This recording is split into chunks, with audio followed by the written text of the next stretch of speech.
guys, it's Sophie from GAINSBYBRAINS and welcome to today's video. This video is all about bloating, how to get rid of it and how to prevent it. Bloating is any abnormal swelling in the abdominal area and it can be super uncomfortable and it can also make you feel a bit self-conscious. I know that I struggle with that quite a bit whenever I am bloated. Now there are a number of reasons why people get bloated, why they experience any bloatiness, and I will talk about that in 1 second. But first, if you are constantly struggling with bloating, then I would advise you to, instead of trying to self-diagnose or cut out certain foods, to seek professional help and to figure out wherever it might be coming from. So my first tip would be to write a food diary. So keep track of everything that you will eat or drink that day and then write down whether you experienced any bloatingness, because that way you can see whether you might suffer from any food intolerances or sensitivity to certain food items. So myself, for example, I struggled with being very bloated yesterday and I tried a meat replacement for the first time ever. Besides that item, I just had a very regular diet for me. So today I'm trying to cut out that food item and see how it makes me feel, and then I can see whether that bloatingness has something to do with the meat replacement, for example.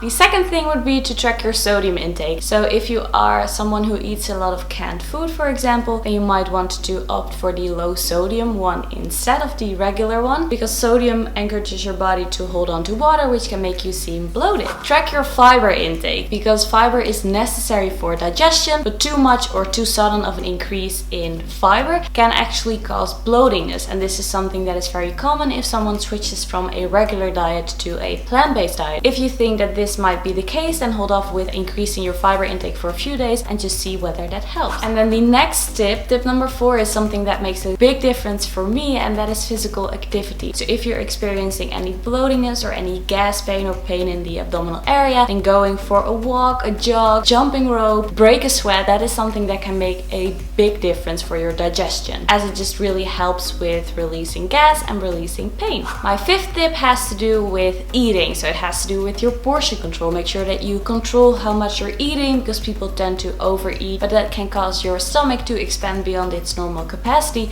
which can cause bloatingness. So make sure that you control your portion sizes. Also make sure that you chew really well and that you eat slow, because your digestion starts in your mouth. So give it the time to really start with digesting the food items, because that takes a lot of the pressure off your stomach area. Get your hydration going. Very important that your body isn't dehydrated, because if your body's dehydrated, then your digestion does not work optimally. Drinking a lot of water helps with decreasing your sodium levels. It also helps with flushing out your kidneys and your system in general. You can add some lemon to your water. It gives it a bit of a taste, but it also helps with getting rid of the toxins in your body. Make sure that the water is at room temperature or even a little bit warmer, because that goes really well with your gut. You can also go with coconut water. It replenishes the electrolytes in your body, so that will hydrate you very fast, and that is also a very good thing if you are someone who craves a lot of soda, for example, because coconut water is a bit more sweet, so that might help you with craving your sweet tooth. Also, just decreasing your intake of carbonated drinks really helps, because the carbon dioxide that is added to the soda, even if it's diet soda, that can really cause bloatingness and gas. The next thing is stress, because a lot of stress can cause a lot of stress in your gut area, and if you are able to decrease or to lower the stress environment in your body, then that will improve the health of your gut system and also can help with bloating. Now I know that this isn't easy. Stress is something that is just part of our lives, but what you can do is make sure that you de-stress your body on a regular basis. What can really help is go on a 10-minute walk, just a 10-minute walk to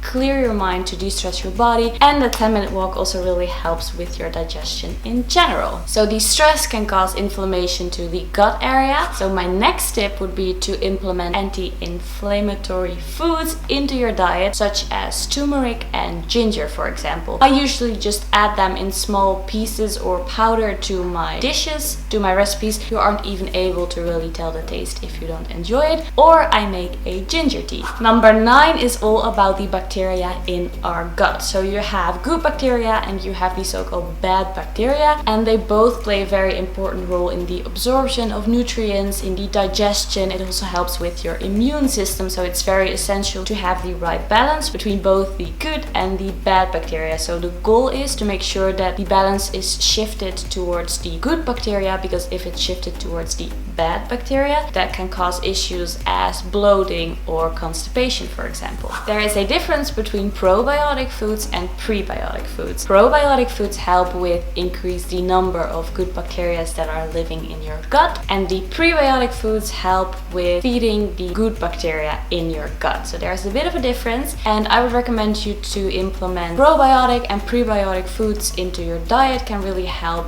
with maintaining or finding that healthy balance between the bacteria in your gut, so that can really help with preventing bloating.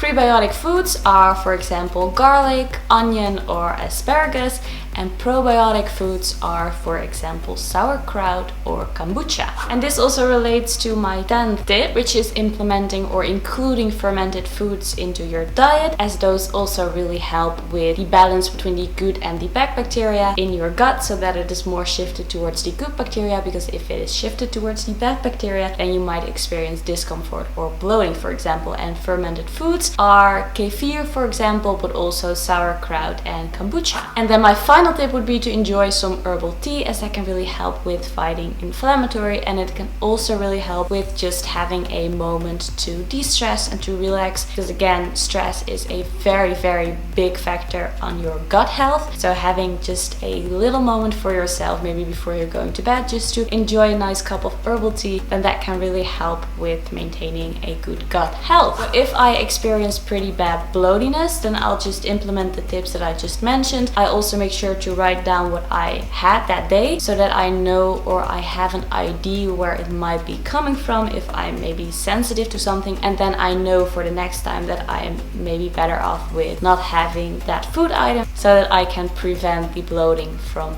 happening. It is all about figuring out what really works best for you. So these tips are a guideline. Implement them whenever you're bloating and see what works for you, because your gut works very individually. So whatever works for you might not work for me and the other way around. But these are just very good tips that you can just do whenever you're bloating. And also make sure that you write down what your sodium intake was, what your food intake was, so you can see if there maybe is a food item you are particularly sensitive to, and then you can avoid it and see whether your bloatiness isn't happening again, just to figure out some patterns in what works for you. Try to get to know your body, try to get to know your gut. That is what this video is all about. I really hope that you enjoyed this video, and please let me know if you have any additional tips, things that maybe work for you, so we can all try to help each other, because being bloated is really uncomfortable. If you like this video, please make sure to give it a like and to subscribe to my channel, because that would mean a lot, and I hope to see you in my next Training Tip Tuesday.